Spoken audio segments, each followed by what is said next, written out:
And now I shall give the floor to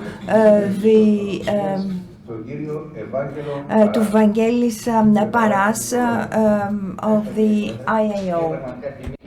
Thank you, Chairman. It's a great honor taking part in this special thematic session, especially now that the I.A.O. and the IPU have their common birthday. In my paper today, based on the analysis by Dr. Markiewicz and also on the experience conveyed by Mr. Sarakiotis, I shall try to elaborate on the prospects, thanks to the initiative of the IAPU, to organize this Interparliamentary Assembly on interreligious dialogue and the opportunities for collaboration between the IPU and the I.A.O. After the communique of Marrakesh. Allow me, though, to point out something in advance. It is true that the role of religious agents in the society and politics and the importance of religious values have not concerned enough the multilateral intergovernment collaboration. Both the UN and the EU have not developed dynamic actions and initiatives focusing on the religious agent, the religious component.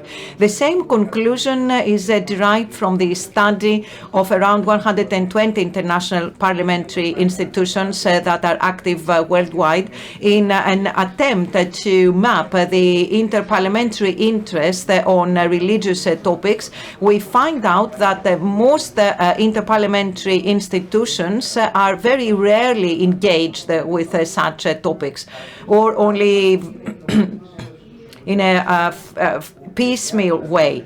A typical example is the Parliamentary Assembly of the Council of Europe, which has adopted resolutions and decisions exclusively concerning the freedom of religion or faith as a human right and the protection of religious minorities. Another interesting case is that of the Parliamentary Assembly of the Mediterranean, where in the third Standing Committee on the Dialogue Among Civilizations and Human Rights, they have a special thematic on interreligious dialogue, which is only reasonable because the Mediterranean is the crossroads among different cultures and religions. Therefore, focusing on interreligious dialogue ensures stability and peaceful coexistence. But there are international parliamentary institutions with an exclusive task of studying the religious phenomenon in its entirety and the interaction with politics and the public sphere. The I.A.O. and the Parliamentary Union of the Member States of the Organization of Islamic Cooperation are the only interparliamentary bodies with the exclusive task of promoting the role of religious values in the Orthodox Christian tradition and the Islamic tradition, respectively. In the same spirit, we have certain interparliamentary networks with a material field of action with the scope of religious matters, such as the International Parliament for Tolerance and Peace, the International Panel of Parliamentarians for Freedom of Religions or Belief, and the IPU, which is the most ancient and authentic global organization, has repeatedly addressed the topic of religion ever since the 90s. There are different resolutions of the IPU. The first adopted in Stockholm in 1992, referring to the religious causes of the international mass migration. The second was adopted in Berlin in 1999 on the contribution of parliaments in the peaceful coexistence of national, cultural and religious minorities. The third was adopted in Bali in 2007, referring to safeguarding respect and peaceful coexistence among all religious communities in a globalized world. And moreover, as Dr. Markiewicz pointed out, in 2017 the IPU adopted the Declaration of St. Petersburg on the promotion of cultural pluralism and peace through interreligious and interethnic dialogue. This year the IPU has taken one step further and organized the first parliamentary conference on interreligious dialogue and published the first section of the parliamentary report on religion and faith. The Marrakesh communique is a text which speaks of the imperative need for respecting religious freedoms and human rights, and it sets the framework for developing interinstitutional collaborations among parliamentary institutions, religious bodies and civil society. The purpose is to establish interreligious dialogue as a means for peaceful resolution of differences and disputes. This text creates the conditions for a more dynamic cooperation between the IPU and the I.A.O. so that religious matters and the role of religious values in politics and society can be given priority in the international and European agenda. And this collaboration could be on the following pillars. First, on the level of representation, joint elaboration of a parliamentary manual or code of conduct against the discriminations because of religion or faith, and democratic participation of religious communities and organizations in decision making. Second, on the legislative level, joint elaboration of a standardized model law to promote respect of the right to religious freedoms and incorporating national laws in the national laws, the interreligious dialogue in order to enhance social cohesion, and then creation of a mechanism for parliamentary recording and monitoring of the situation of religious persecutions taking place in different places of the world. And also on the level of capacity building, joint organization of thematic discussions by in-person or online participation for training of parliamentarians or parliamentary staff for matters related to religion or faith. In order to fulfill such proposals, there is a need to enhance the current cooperation between the I.A.O. and the IPU, and eventually have an MOU signed with the details for promoting joint initiatives. And this could be achieved by establishing a coordinating cooperation committee between the I.A.O. and the IPU for the implementation of the Marrakesh communique, eventually with the participation of the third committee of PAM, in order to have a trilateral mechanism of interparliamentary collaboration. The 30th anniversary of the I.A.O. could trigger such a move, and which could take place in next year by organizing together a major conference dedicated to parliamentarism and religious faith, which will follow up on the Marrakesh communique and will be continued in the Parliament of Italy, which will organize in 2025 in Rome the World Interreligious Conference. So Interparliamentary Alliance, to display the religious component in international and European politics, aims at mutual respect and peaceful coexistence of the peoples in the world. But we should not forget the words of one of the founders of the IPU, the French Frédéric Passy, according to whom today's utopia is tomorrow's reality. Thank you. Thank you, Mr. Paras, for all your research and for presenting the conclusions from studies and actions on the international level.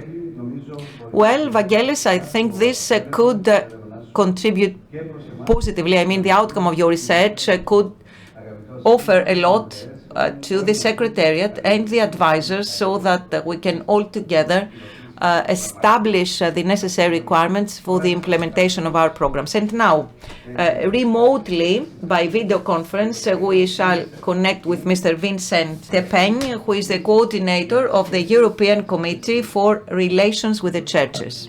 I would like to thank you for the invitation to attend this meeting. I would have liked to be with you today, but I could not be present in person. So I'm happy to address you from Brussels. I have to mention first that there is a close link between my presentation, which is a conference of Europe, and the work we do in the European Union, and the dialogue with churches, religious communities, and non-confessional associations that we established under the European Treaty. Ευχαριστούμε πάρα πολύ τον Βαγγέλη για την έρευνα, θα έλεγα, που έχει προβεί. Through the example of the process of the Conference on Future of Europe, how this dialogue is taking place and has been taking place so far. So let me first let you know or explain a bit the context of the Conference on Future of Europe. I think the Conference on Future of Europe took place in a specific moment due to the eruption of the war in Ukraine during the conference, so which has changed in many ways the conference, although a lot of the elements of that conference, of course, remain valid. Another important element, which was also a new element, was that there were, so we established citizens panels, which were chosen randomly. So we had citizens from all over Europe who gathered during remotely, but also in Strasbourg at the European Parliament in Brussels.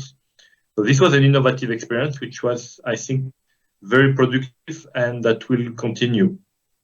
Now, let me mention briefly some of the elements which were discussed during the Conference on Future of Europe, and which were in particular outlined by the citizens in their own reports. Of course, predictably, change, which is of course high on the mind of many of us, including also the churches and religious organizations who are now very much aware of that issue and Patriarch Archbishop of Canterbury have outlined the importance of climate change. And there were also very concrete proposals, for example, on the waste recycling, how to concretely limit the production of CO2. So some very concrete proposals. Another element which came up very strongly was also the need to reinforce European democracy, and the citizens panel were one of the in which this democratic dimension of the European Union can be reinforced. There were other very concrete elements concerning, for example, health, because the COVID was still happening when the conference started, and so to reinforce the health sector and minimum rights and access to health across Europe.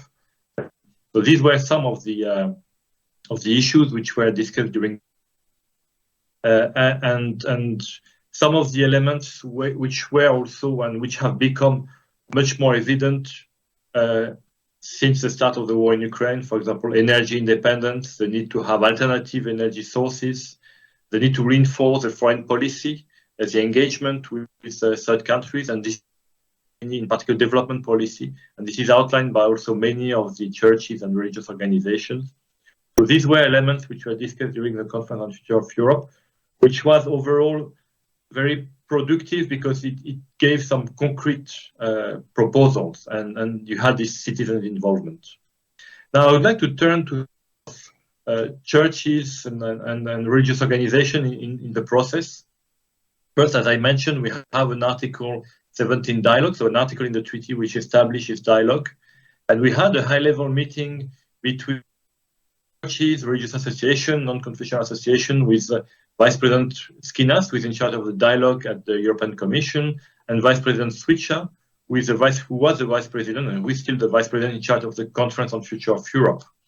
So we had this gathering with religious leaders, between religious leaders and Vice Presidents of the Commission, and we had this occasion to exchange and have mentioned concrete issues on which the European Union should act. And clearly some of the issues which I already mentioned on the agenda of many of your churches and religious associations, that was high on the during that high-level meeting, and which probably unfortunately was not picked up maybe as it should have or it could have migration and asylum, management of asylum, which is very high also on the agenda of many of you. And this issue, which has now been, and which is currently actually, as we speak today, discussed by heads of states in Brussels, it still remains an open issue, and there are some agreements proposed by the Commission, and there was an agreement with the European Parliament, and there remains still to be a sort of consensus on these issues in the European Union. But this is an issue also which is high on your agenda, and which I think on which the European Union is currently working. So these were the issues which were discussed during that important meeting. Clearly, one issue which I think comes up in your statements and which came up to us was how is religion itself addressed by the Conference on the Future of Europe, and there were concerns on that. There has been discussions in this context, but it's true that one must bear in mind the sort of European consensus, I should say, which came out of the discussion, which are earlier discussion during the discussion around the Constitution for Europe in the year 2000. And there were discussions, for example, on the Christian nature of the European Union, and we had this discussion with parliamentarians, between member states. And this discussion on the constitutional and the role that religion can play, the consensus which emerged, or there were no agreements on some specific definition of a specific religion And the consensus was the following. It was first that there is a recognition of the role that religion, but also humanist thinking, the spiritual dimension of the European Union that was recognized, and that the values of the European Union of fundamental rights, human dignity, democracy, all in religious thought, and that there is a religious history for the European Union, and this was recognized in the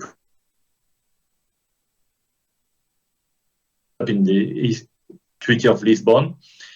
And the other outcome was that the Charter of Fundamental Rights Union became part of the treaty and is binding, and it recognizes freedom of religion or belief, and so this is acted in the treaties of that freedom. Is the one I mentioned, which is a dialogue with religious organizations, with churches, as well as non-confessional organizations, which is regularly established and now at the European Union level. The consensus is that there is a recognition of the role religion plays, but it is left for each member state to define its own relationship with religion. So it's not a new competence. Each member state has its tradition. If you take Greece, where you are now, but also my own country, France, or Germany, Italy, I mean, all member states have very different with regard to religion. And the European Union has sought to protect that pluralism and that plural approach to religion, while recognizing the important role that religion can play. I will end here just by conclusion by saying that there is certainly more to be done. I mean, I think that there is a lot to be done in terms of better recognizing the pluralism of religion, maybe in terms of education, again, a limit in the role of the European Union, better knowledge of our own history. So there are certainly work which can still be done. I just wanted to mention that one. And I will leave it at that. And I will be happy, of course, to answer any questions and remarks and hear comments from the room. Thank you very much.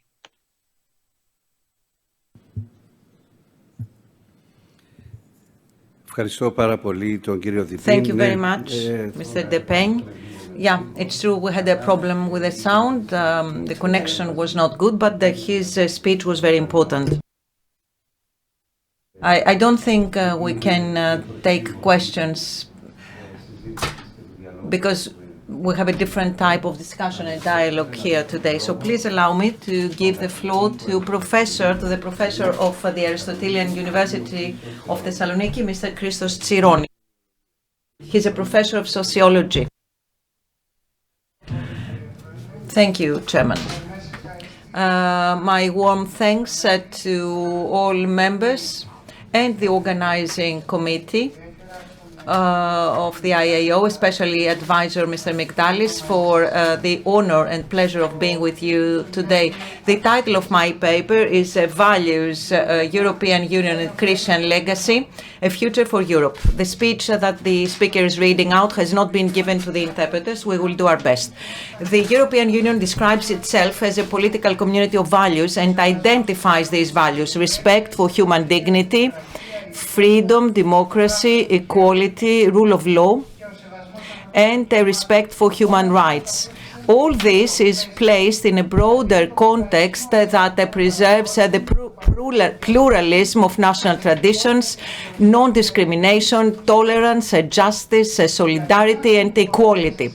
Once again, the discussion is taking place on the identity of Europe, for which the common references are ancient Greek tradition, Roman Empire, theory and scientific understanding of the world, innovation, art, and Christianity. So one way or the other, shaping the identity and the idea, the concept of the other in Europe involves the Christian tradition in a decisive manner. So how is this triptych reflected in the current discussion on the future of Europe? In the most recent developments, as Mr. Mygdalis said, Christianity and its values seem to have the role of the major absent.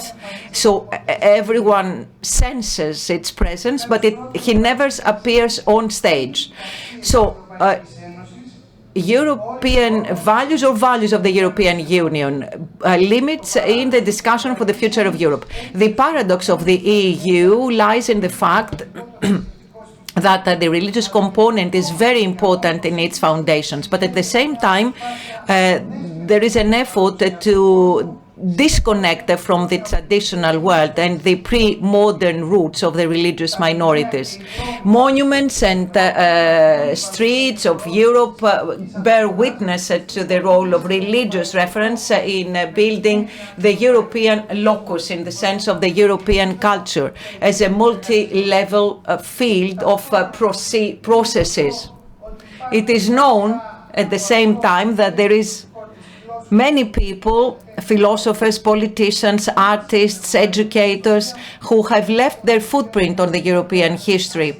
And let's recall Jacques Maritain, Robert Schuman, Jean Monnet, Konrad Adenauer, De Gasperi, among many others. This connection between the religious and the political and social component in Europe, there was an effort to attribute this to the Treaty for the European Union in Lisbon. I will not read out the passages, but in preamble and then Article 2 and especially Article 17, you see such an attempt. And it is still a key question. I mean, this relationship on the political and the bureaucratic level. Why do we hesitate to define and integrate it in the political speech? In the documents for the future of Europe, the European Union seems to avoid incorporating Christian values in the political discussion about its future. I will give some historical reasons why this avoidance culture was developed. First, religious wars in the European area in the 16th century, but even later on with all the conflicts, have shaped the perception that political unity is feasible only if there is no reference to religions, because religions were linked to the thousands of victims and the one and single truth that each religious community claims for itself. Second, political revolutions and enlightenment have played a role to the same direction. In Europe, there was an idea of pluralism. Monarchy and anything belonging to past Europe was identified with religion, and the state in this period replaced religion as a uniting agent. And identification of political elite with religious elite has led to a direct confrontation with the national political forces and the revolutionary ideologies in Europe. In the modern world, a very important role was played by secularism, the secularism model. For many decades after the Second World War, there was an undoubted power of the secularism model, and there was no influence of religions in the public sphere. And then conflicts in Ireland, Iran, Poland, and matters linked to the new migration flows, unrests in European cities, terrorism acts by young people who grew up in Europe and decided to attack against the European values and referred to their religious faith as a weapon against Europe. So all this has proven that religion is not over, and the public presence of religion is not over. The real shock for European citizens was that the terrorists were young people who grew up in Europe and were educated in Europe and had the privileges of the European education, but this did not prevent them from violence. So it is now understood that elimination of religion from public speech cannot contribute to the political and social cohesion, but rather understanding the role of religion and how religious values mobilize human action. We should point out that the role of religious values is not only linked with negative events. During the economic crisis, religious communities contributed to addressing extreme poverty and the inadequacy of welfare structures. In the pandemic, wherever there was religious speech, collaborating with scientists and religious leaders has contributed to the containment of negative movements. So in a volatile world, we should keep in mind that religions are pluralistic, sometimes even competitive against one another. There are many different voices expressed in the interior. This reality causes embarrassment in the political world and distancing from any religious reference. So whom can they speak to? Who has most influence on community? Who can damage the political narrative most? And this is why they opt for disconnection, distancing, which is not neutral though. This stance is based on a well-known assumption that any unrest or malfunction in the religious field will be contained there and will not spread to society. But such assumptions were proven wrong. On the contrary, in a globalized world, democratic principles need to take initiatives for dialogue with the voices of logic and responsibility in religions. Otherwise, the hijackers of the religion can mobilize people even to irrational directions, and even more successfully in periods of crisis and in circumstances of inadequate leadership.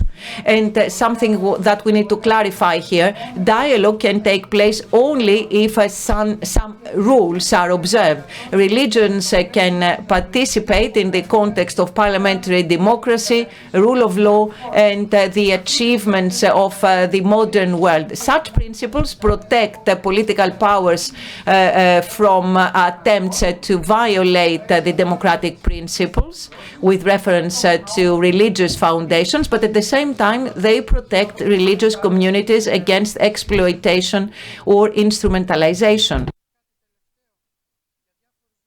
One last thing. In Europe of progress and peace, discussion focused on identity matters. In this field, religious references to the pre-modern world could not be incorporated in today's discussion, it was considered. So there was only a monumental reference to religion, and the politicians opted for a technocratic speech, not in order to construct a horizon of meaning, but in order to effectively handle the present. Now, whether this is a successful strategy, it remains to be seen. What can be said for the time being is that peoples can tolerate the loss of many, but not the loss of one horizon of meaning. And some concluding remarks. One of the most difficult topics in the relation between religion and politics in the EU is what Obama describes as the tension between the idea of a monocentric world, on one hand, ruled by the one and only God, and on the other hand, the modern worldview for a powerful state that takes over to handle political order irrespective of the priorities of the communities. On this basis, religious difference is considered to be linked with the idea of the political entity. This tension may shake the world, but the difficulty of the problem can never justify the inaction. The interpreters apologize once again. The speaker is reading very fast. The text is very dense, a philosophical text, which was not given to the interpreters, so we are doing our best. So solutions have been suggested for an interaction between religious and political entities without exclusion, in an open and inclusive society. So reasonable dialogue and reasonable agreement are given priority against silence, which de facto fits best with the cemeteries and not the forum of citizens. Sincere dialogue is more likely to highlight a scope of consent and not disagreement. Problems start when people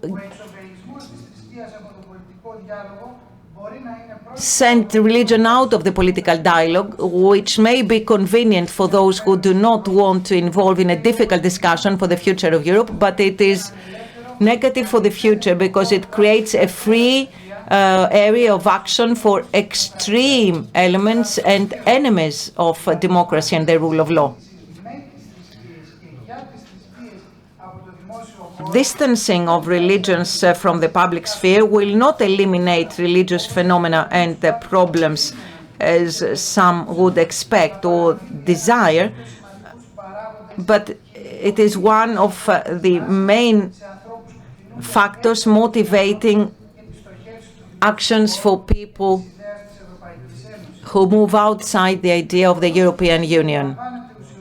The fact that religious reference and Christian values are not mentioned in the document for the future of Europe is not putting an end to this reflection and is not removing such thinking from the public sphere.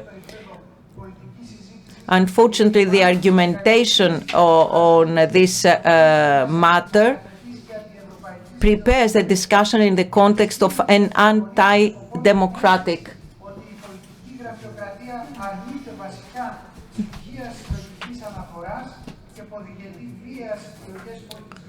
It's the interpreters apologize again. That's not feasible.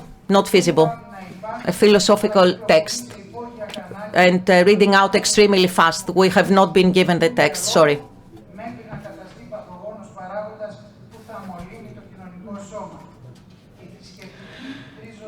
Religious radicalization, connection of extreme political organizations with groups of religious reference,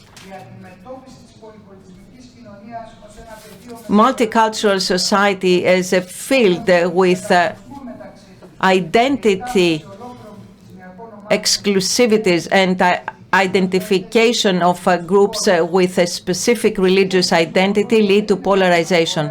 Religion is not just a vehicle of the past or principles that observe the rule of exclusivity. It is also an agent of positive principles, initiatives, and values that are fundamental to modern democracy and protection of solidarity.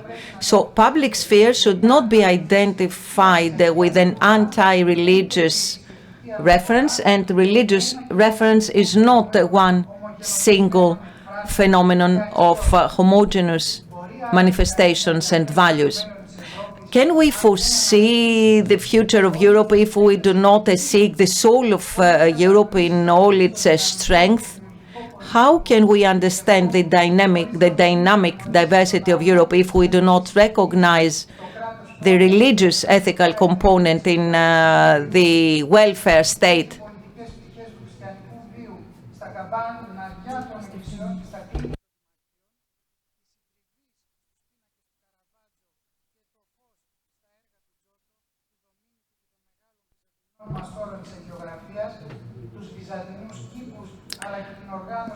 Mentioning works of art in the Byzantine world, Roman tradition, epistles of Apostle Paul,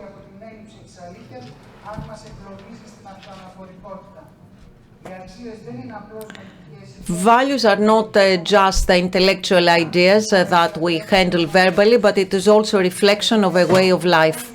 Today's Europe is the political analysis of Aristotle and the Christian anxiety of Pascal, the mathematician. Both the marbles of the Parthenon and the frescoes of Hagia Sophia, the colors of Matisse, the open squares of modernity, St. Peter in Rome, political movements, and the faithful. Speeches in European parliaments and Requiem by Mozart, Eiffel's,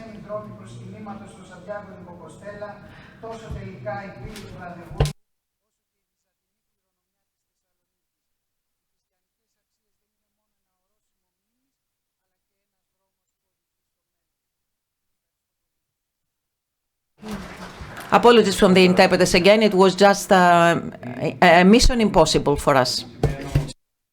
A couple of points only. The causes for the exclusion of Christian principles and values from the Charter of the function of the EU, the revolutions, the idea of the pluralistic society, the idea that the state has substituted religions and many other elements that will contribute to our debate. And now the floor to Father Emmanuel Barrios Prieto from the Conference of Catholic Bishops in the EU.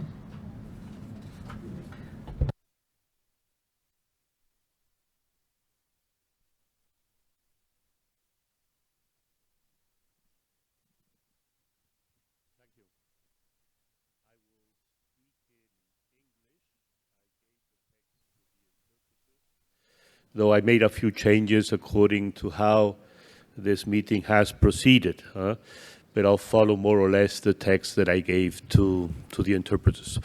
So, dear friends, thank you very much for the invitation to participate in this General Assembly of the Interparliamentary Assembly of Orthodoxy, in which it celebrates its 30th anniversary. Congratulations.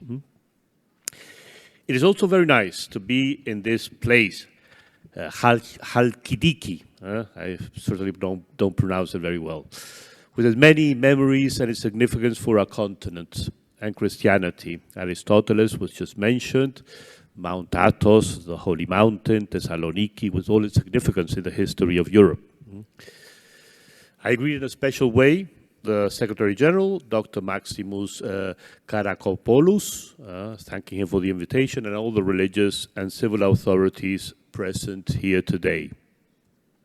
I am Father Manuel Barrios. I am a Spanish priest, Catholic, and I now serve as the Secretary General of COMECE, the Commission of the Bishops' Conferences of the European Union.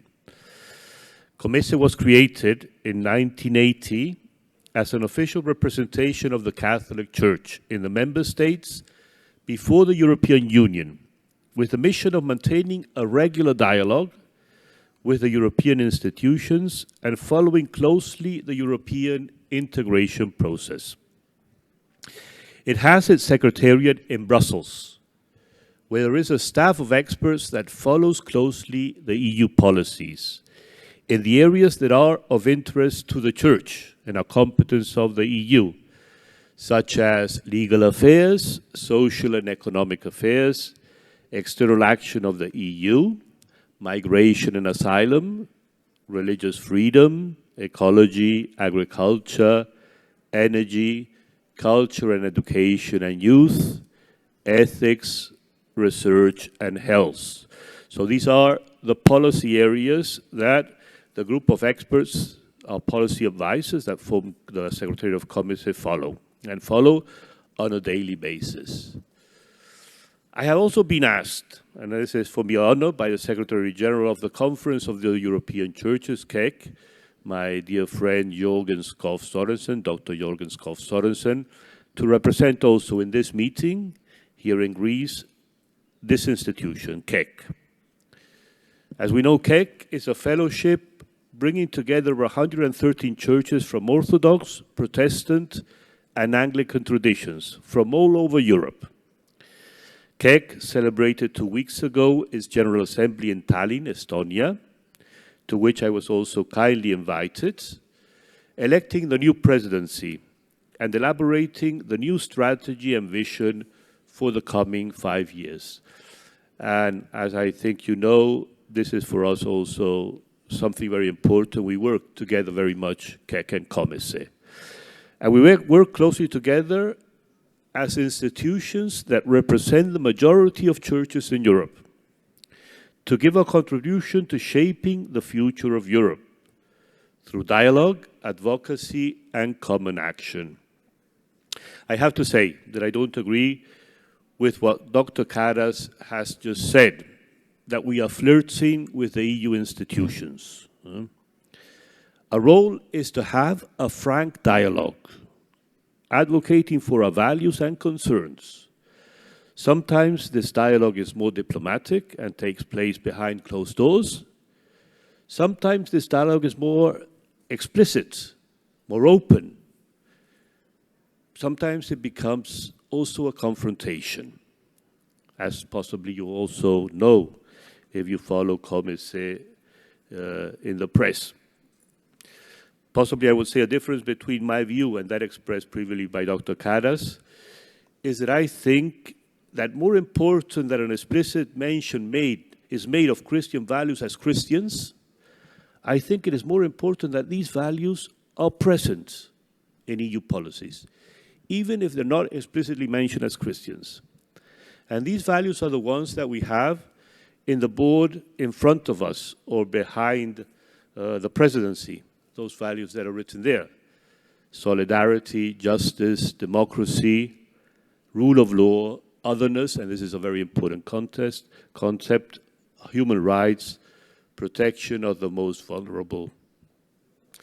With this, I connect to the topic of this special session today of the I.A.O. Assembly regarding the role of Christian values in Europe and the world. My main thesis is that these values are not only important historically, as a thing of the past, as the basis of our common European culture, in the richness of our different traditions, Christian traditions, but we want that these values continue inspiring and shaping the future of Europe. As Christians, we are called to work together for this, each one according to his or her role, though we might have different views on how to achieve this. As you know, and as also we listened just a few minutes ago to Vincent Depeigne, and he told us, the European institutions promoted a conference on the future of Europe that concluded its works in May 2022. It started in March 2021 as an initiative to allow all Europeans to have a say on what they expect from the European Union and have a greater role in shaping the future of the Union. This conference, which was held through a digital platform in which we all could contribute, and give our views, organize events. Also, it was organized through citizens' panels, representative of the citizens, and the plenary. At the end, it drafted 49 proposals that the EU Parliament, the EU Commission, and the Council have committed to implement. It is true, the churches were not invited as such, as churches, to the conference, though we advocated strongly for this according to Article 17 of the Treaty on the Functioning of the European Union. So we advocated, we did a lot of pressure that the churches were present as churches, not as civil society, in this conference. At the end, and this was very surprising, we were invited to give an input of 7 minutes in the plenary, which we did as Commissar in KEC, through the intervention of Reverend Krista Krieger, which was then the president of KEC. There was an interesting exercise of participative democracy and a necessary attempt to approximate the institutions to the citizens. We have to say, from a Christian point of view, that the outcome up to now of this conference has not been very satisfactory, even taking into consideration the war in Ukraine, as has just been mentioned by Vincent Depayne. And this, it hasn't been very satisfactory, not only because no mention was made of the role of religion in shaping what Europe is and can be, but I think we can ask ourselves, regarding this conference, even though Christianity was not explicitly mentioned, we can ask ourselves, are Christian values present in some way in the proposals made in the final report, in these 95 proposals that are made? Is Christianity in some way present? I would say yes. Maybe not as we want, totally, but yes, Christianity is present. What is said in the final document regarding human rights, the rule of law, security, stronger economy, social justice, jobs, European democracy, digital transformation, education, culture, youth, is greatly based on our Christian values, even if this is not recognized explicitly, because Christian values are the basis of our common culture, together with other contributions as also from the secular tradition. Dr. Karas also mentioned before the values of the French Revolution. Today we are facing many issues in the EU, like the terrible war in Ukraine. And this is really something that is there, present, and really present. The refugee crisis, the coming European elections, and I wanted to speak a bit about this, coming European elections in June next year. Migration and asylum. We have the Council now, today, that is dealing with this.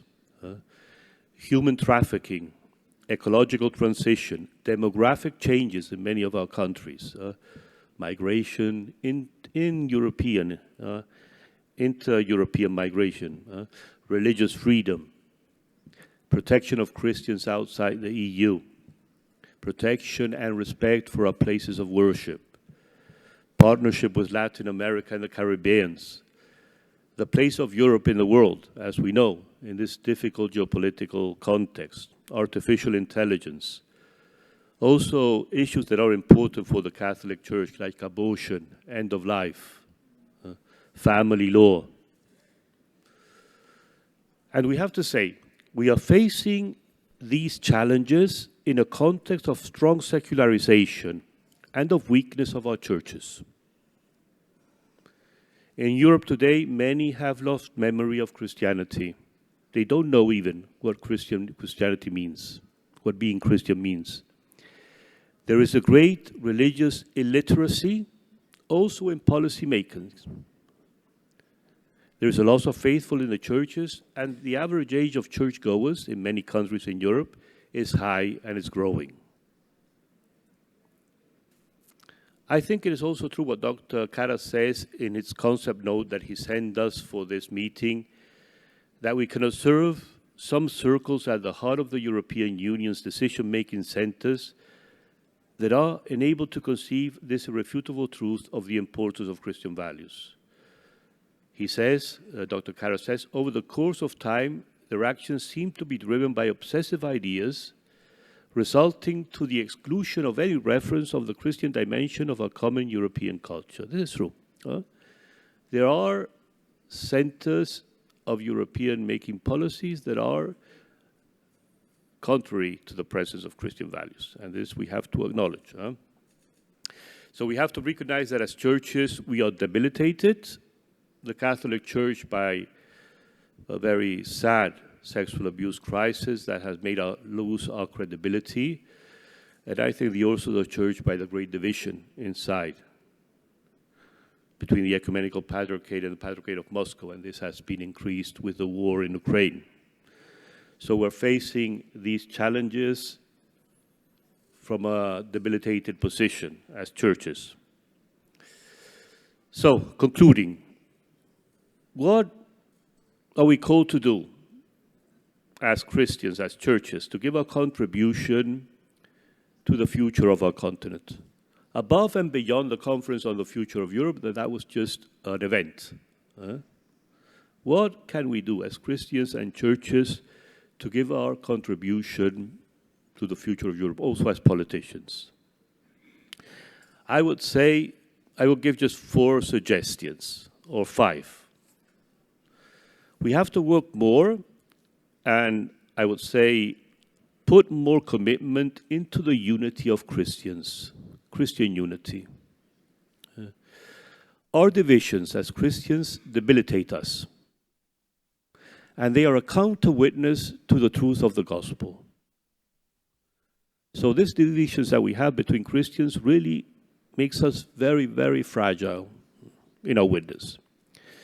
We have to fight against, and this is the second point, against religious illiteracy through education, information campaigns, and so, because we know that many politicians in the EU don't understand what Christianity is, what religion means. And how it is important for many people. 3, we have to face with courage, this word that we find in the New Testament, paresia. We have to face with courage the anti-Christian lobbies that are present in the EU institutions and are very active. 4th, we have to create networks of Christian politicians and politicians that share our values, though they're not Christians, to work together on what unites us. That is much. This is already being done, like the I.A.O. assembly here, and other initiatives that are taking place also in Brussels, of uniting Christian politicians to lobby together. And lastly, and this is my last maybe call or last proposal, I would say that we have to put together as Christians, as churches, as Christian politicians, a good strategy for the coming EU elections in June 2024. An important change can take place in the EU Parliament in the next elections, making it possible for this Parliament to become more friendly to Christian values. Today, we have to acknowledge the majority of the EU Parliament is indifferent or contrary to the Church's positions in many issues, as some of the votes or resolutions that have taken place in the last month clearly demonstrate. Possibly this can be changed if we are able to work together and mobilize the Christian community who still gathers the majority of European citizens in their different traditions. And I think in this, it is right to say that the secularization theory that predicted that religion will decline as the societies develop, this has failed in the world as a whole. Religion is flourishing in many parts, but in some way it has also failed. This theory has also failed in Europe. Religion still remains important, Christianity still remains important for many citizens. And as representatives of these citizens, we have to work together to make that the voice of Christianity is heard and heard strongly in the European institutions. Thank you very much for your kind attention. Εμείς ευχαριστούμε τον εδεσιμότατο πατέρα Μάνουελ Μπάριο Πριέτο. Να επισημάνω τα 5 τελευταία σημεία που I will note that the last 5 points. First of all, that we need to work more for the unity of Christians, that we need to fight against Christian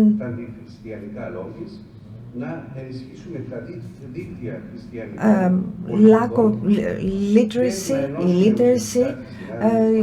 and unite our forces in Europe, especially now with the European elections,